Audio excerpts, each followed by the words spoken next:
Help support AMTV by becoming a patron, an AMTV staff member, and following us over on Twitter. Hi there guys, it's Adam Martyn here, and welcome back to another video, and today we're going to be talking about Freeview. We have an update on the whole Freeview situation. You might know that for some time now, Freeview has been sort of under threat. It's in the process of being replaced by Freely, which is this brand new sort of successor service, sort of trying to bridge the gap between digital terrestrial television or like traditional telly and streaming. How long is it going to survive for? Is it going to be long? Is it going to be short? And, you know, there's been sort of vague comments, vague answers to that. But recently, there's been a new sort of push by corners to save Freeview for the foreseeable future. This article from RXTV caught my eye, which says the government is urged to commit to retaining Freeview. Now, as always, go and check out RXTV's articles. They do a whole bunch about broadcasting in the media world that you might find interesting. But this one definitely caught my eye. I'm interested, I'm invested in the Freeview situation. Yes, it has been around for 20 years, and many people say, sort of as of now, is it quite dated? Is it sort of a product of its time? Yes. Does it need to update? Does it need to progress forward? Yes. Is Freely the answer to that? Some would say yes, some would say no. It's perhaps still too early to tell, although you can get Freely on brand new TVs now. But let's see what this article has to say. A new report by the EY Consultancy Group reveals that 4.3 million households who rely solely on broadcast TV could face an extra bill of £218 per year to switch from watching broadcast TV to only viewing through internet streaming. And isn't this something I've been banging on about from the very beginning? It's the cost. And whilst a lot of people say, oh, well, I have a good internet, service. I can watch on my telly, I can be working on my laptop, I can be playing a game.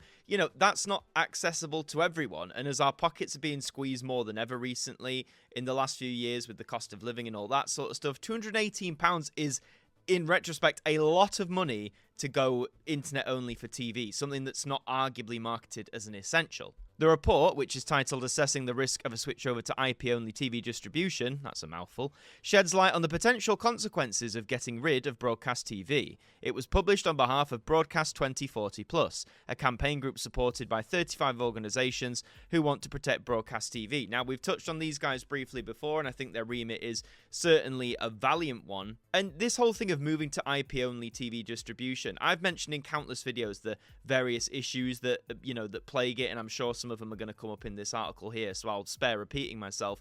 But this whole thing about moving to internet-based telly, whilst I'm sure some of you have already done that, and there's chunks of the population that have done that, the vast majority of people are still relying on digital terrestrial television, or DTT. They're relying on Freeview, basically, in a large sense. According to EY, the full cost of this change would be in the billions, with an upfront cost of £2.1 billion and annual costs of £1 billion to access the online service. It's estimated £888 million of these ongoing costs would fall onto viewers having to upgrade their internet connections where they otherwise would choose not to. This is another big thing as well about internet speeds. I've had people leave comments in the past saying, well, realistically, you don't need that much internet to stream television in HD or 4K quality. I don't know the ins and outs of that, but just think about your provider. My current provider claims I can get up to 100 megabytes of download speed, and most of the time I get 60-70, which is still very good and more than enough for what I need currently, but you're never really going to get the full amount of what you promised. So for some households who might not be able to be on those internet tariffs that have that much download speed, it might prove a bit more difficult. And if all of TV does sort of amalgamate into this IP-delivered system, is that going to cause more demand on like the bandwidth and more demand on the download speeds that viewers need? We don't know yet because it hasn't happened. With viewers facing the impact of the cost of living and increasing bills, further costs of streaming services would burden the most vulnerable communities, including older people, lower-income households, those living in rural areas, and those living with a disability. All key points we have talked about before, and this is very true. Older people, whilst, yes, I think on the whole they are getting more attuned to current technology, to move from something they've been used to, for a long time now, again, Freeview's been around for 20 years, to a whole new internet-based service. A lot of people don't have internet. My grandmother is over 100 years old and she doesn't have internet in the house because she doesn't need it. Lower income households, again, I mentioned with like the cost of living and stuff, buying like a new television for Freely, for example, or upgrading your internet connection. There's a lot of households who aren't going to be able to do that, certainly not in the near future. We're living in a time where costs of everything is going up and wages aren't sort of going up as much to reflect that. So people are having to scrimp and save where they can. And obviously luxuries or the non-essentials are going to be the first things to go. And as some of you may think, amazingly, television is not an essential. We can live without television. And some people, sadly, are going to be forced into that position. Rural areas is another problem, with internet. Countless governments, both this one and the previous ones, have all said, yes, the whole country's going to have, high-speed fibre broadband. It's going to happen. Everyone's going to have great internet. And it hasn't happened yet. Now, I know this takes time. I'm not saying they can wave a magic wand and it'll all be fixed overnight. But this has been something that's been bandied about now for literal years. And it doesn't seem like we're making much progress towards that. Rural areas get it the hardest, even like with Wi-Fi boxes and stuff. Sometimes the signal isn't always great. If we move to internet-only streaming, they're going to suffer because they're not going to have as clear a signal, or they're going to have countless problems with streaming, buffering, picture quality, all that sort of stuff. And those living with a disability, yes. Now, I'm sure there are some disabilities where moving to internet only might not be as much of a hassle, but there are definitely a ton of them where it will be a hassle. So there's all these things to consider. Crucially, the report also showed that the current hybrid model of free-to-air terrestrial TV alongside streaming, so Freeview Play freely, is working well, while the benefits of a fully online TV system for viewers and broadcasters remain unclear. Now, Freely's only been out for a couple of months. We've talked about Freely ever since it first got announced to right up until its launch. I haven't been able to find anything that suggests how well Freely is doing. Obviously, one of the main drawbacks at the minute is you have to get a brand new TV that is freely equipped. It's not merely like an app you can download or anything like that. At least I don't think they've done that. So a new TV, again, that's a big cost for a lot of people. A lot of TVs now will run you back several hundreds worth of pounds. So it's a big investment. So what about the public? What do the public think? It says the report identified viewers' current TV usage and their perceptions on the future of TV. 59% of viewers do not want to be forced to have a high-speed broadband internet connection to watch TV. I mean, I think that's perfectly valid. Why should I fork out a lot more money for great internet, particularly if I'm in a household where I don't need that? Obviously, it's different for me. I use the internet for my work. But say you're an older person, say you don't need the fastest internet in the world, why should I have to fork out for high-speed broadband just to be able to watch television, something I could do very easily before under Freeview? So that's nearly 2/3 of the country, I get that. 31% of viewers say they cannot afford to pay more than they currently do to access broadband and TV services. Now, you might say, well, that's only a third. That clearly shows that people have more money. Either way, there's going to be a lot of people who cannot and will not fork out high-speed internet or to get these services because there's more important things, like food and paying bills and making sure you've got, shelter for you and your family. And then 40% of viewers said a switch over to IP only would be bad or very bad use of government funding. Now, this is an angle we haven't really looked at here on this channel, but it is an interesting point to raise. Obviously, a lot of this transition is going to be funded by the government. Some of the money would come, say, from, various private enterprises, some of the companies that are backing this, but the government is going to have a hand in it. And with all the issues that the UK faces at the minute, upgrading our television to internet only compared to a lot of the other things like, restoring our public services amongst anything else, helping to lessen the burden on the NHS, things like that. The TV angle, it falls pretty far down on the list, as it should, in my opinion. I think it's a relatively low stakes thing at the moment. Broadcast 2040 Plus is calling on the government to secure broadcast TV beyond 2034, which is when current licenses expire, which ensures accessibility and universally through a hybrid model for the long term. Now, as it says, Freely is coexisting with Freeview at the minute, and it seems to be doing all right. We're going to have Freeview for at least another 10 years. It confirms that. So it has got, a fair amount of life left ahead of it, but for how much longer, that's a bigger question. So if you haven't been really familiar with Broadcast 2040 Plus or this whole thing about saving Freeview, like what's the point, what's the angle here, RXTV does a great job at providing some context about the campaign to retain DTT. So who's involved in it? So the supporting organisations include Silver Voices, Age UK, the Children's Media Foundation, and broadcasters like PBS America, Boom Radio, Together, Talking Pictures, plus Arquiva, or is it Arquiva? I'm not really sure. But there's a lot of bodies involved in this. I'm sure there's much more than that as well. But take note of that. It's not just broadcasters getting involved. It's things like charities as well. Age UK, of course, looking after older people. So again, it's bodies representing these vulnerable areas of society that would undoubtedly suffer if we just made the switch to IPTV whether that's, now or even in 10 years, in 2034. Just a brief reminder, DTT is better known as Freeview in the UK. It allows the digital broadcast of linear or live TV channels, replacing the old analog terrestrial TV service, and that was switched off more than 10 years ago now, which feels like a lifetime ago. But what is the problem with switching off terrestrial? That's a common thing people ask. Well, why can't we just switch it off if internet streaming TV is a thing? Why can't we just knock it off? Well, it says with the future of satellite TV in question, yeah, that's a whole other boatload, terrestrial TV remains the only way that people can access TV services without being reliant on a third-party gatekeeper, for example, an internet service provider. Whilst most homes will be fine with that, it does pose a concern for some groups of people. That's the thing. You don't have this, as it says, a third-party gatekeeper. You're not relying on your internet to watch Freeview at the minute. As long as you've got your electricity and your TV powers on and you've got, your Freeview box tuned up or it's tuned in within your telly and all that, then you can access linear television. All homes would need a sufficient broadband internet connection and be able to afford an internet connection fast enough for all users to watch TV.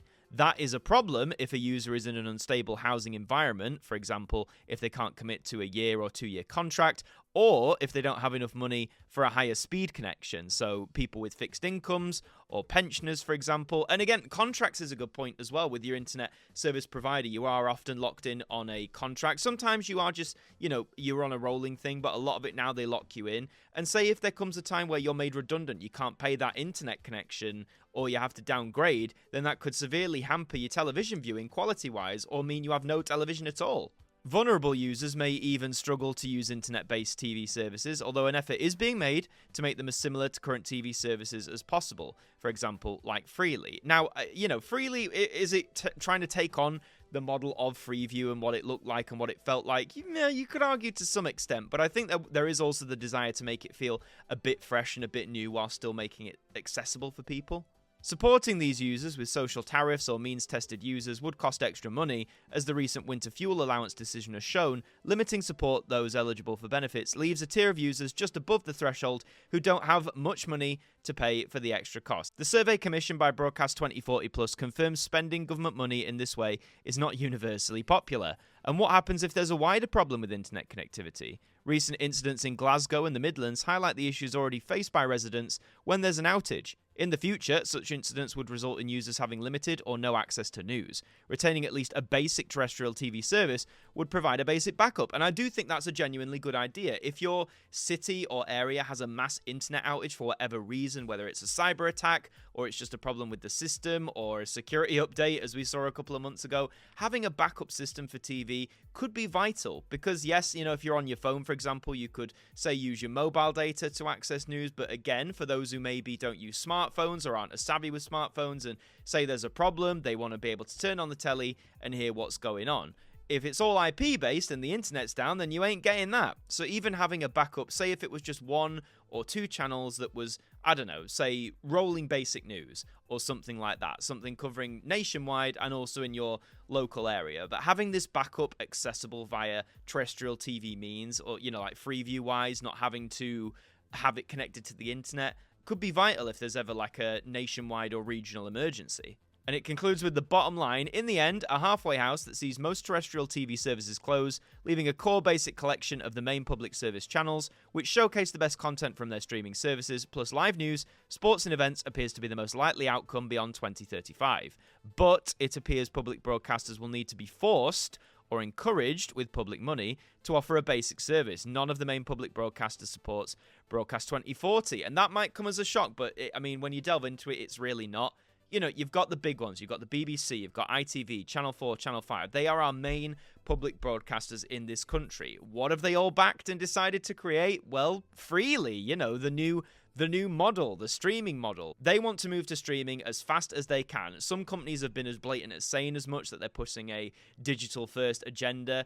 BBC hypes up the iPlayer more and more, same with ITV and ITVX. The traditional broadcast channels are getting less and less attention, arguably less and less focus. So it's all well and good saying, well, give it 10 years and let's say we're just left with BBC One, ITV One, Channel 4, Channel 5. That's all we're left with in the terrestrial TV scene. Well, are they going to do that? They've got to be, as it says, they might have to be forced or strong-armed into doing it because it seems like in the long run they want to go fully to streaming. They don't want to have one foot stuck in the past. But I do think Broadcast 2040 Plus makes a good argument there for having these basic services, like having a core selection of like the programs on these channels representing the broadcasters. Encourage your audience to move to streaming, sure, but recognize that that is still going to take a fair amount of time. I'm telling you right now, in 10 years' time, when we get to 2035, I reckon there is still going to be large chunks of the population that don't have access to high-speed broadband or merely can't afford, high-speed internet connection. It's just, I can't see that problem being eliminated. So having a basic service, I think, is absolutely vital. And you can only hope that there'll be some way or solution where the BBC ITV, Channel 4, Channel 5 will come around on that and maintain those services as well. But for the time being, it's all a bit up in the air. To summarise all this then, the TLDR version, it says, campaigners are calling on the UK government to commit to the long-term future of traditional terrestrial broadcast TV for the benefit of certain groups of people. The future of DTT is under threat, with public service broadcasters reluctant to continue to support the platform, and a report by consultancy firm EY highlights the cost of migrating users and supporting vulnerable users with the ongoing cost of a monthly broadband subscription. So basically, the model the government seemingly or and the public service broadcasters want, they're all for IPTV. Couldn't come soon enough. But the wider problem is it's not going to work for all of the population immediately. It's arguably not going to work for all of the population in 10 years' time. It's a very precarious time for Freeview as a whole. And, I think if it was to disappear entirely, or that system was to disappear entirely in 10 years, I think that would be a shame. I think reading into this, I am all for this sort of basic service remaining, whether that's 4 or 5 channels where you can get basic access to news, things like that, a quality selection of programmings from said broadcaster. I don't think that's a bad idea, particularly for those users it mentioned, old age people, people with disabilities, people on lower incomes, things like that. But as to whether or not that's going to happen, we're going to see over the next 10 years. But I just wanted to talk about this update to the Freeview situation because, again, I'm interested in it, and I think a lot of you are as well. And it's interesting to see how these groups are lobbying together and all the different kinds of people involved in those groups to try and save the model. But as to whether or not, we've got a new government in this year, we don't yet know their full-on attitudes towards this situation. Will it develop in the months to come? We shall see. But that is all for this video. Thank you very much for watching. If you enjoyed it, remember to leave a like. It really does help us out. Subscribe as well if you're new, because we'd like to have you aboard. Thank you so much as well for the support on the documentary style videos. I know we've been cranking out a lot more of those recently. I want to try and get a few more done before I start pantomime in November, but, keep your fingers crossed. We'll see. Leave your comments down below as well. What do you think about this update to Freely? Do you think that the platform should be retained as a basic service post 2034, or do you think, no, we just need to bite the bullet and do away with it entirely? Let me know your thoughts in the comments down below. In the meantime, I've been Adam Martyn from AMTV. Thank you for joining me, and I'll see you next time. Thank you to our patrons for helping to support the show, and a special thank you to Macra, Bruce Danton, Derek Chambers, Shaun Knock, Daud Khan, Liam De-Maine, Ajmac 200017, Deck, Jen, Traffi, Tim Ripley, Mr. Eurovision 1986, Ted Elliott, Marnanel Thurman, John Wakefield, Kieran Bolton, 40-something Manchild, Jerry Ralph, John McLeod, Subs Khan, Saint Rocket 9, James Wallace, and Ben, our AMTV staff members.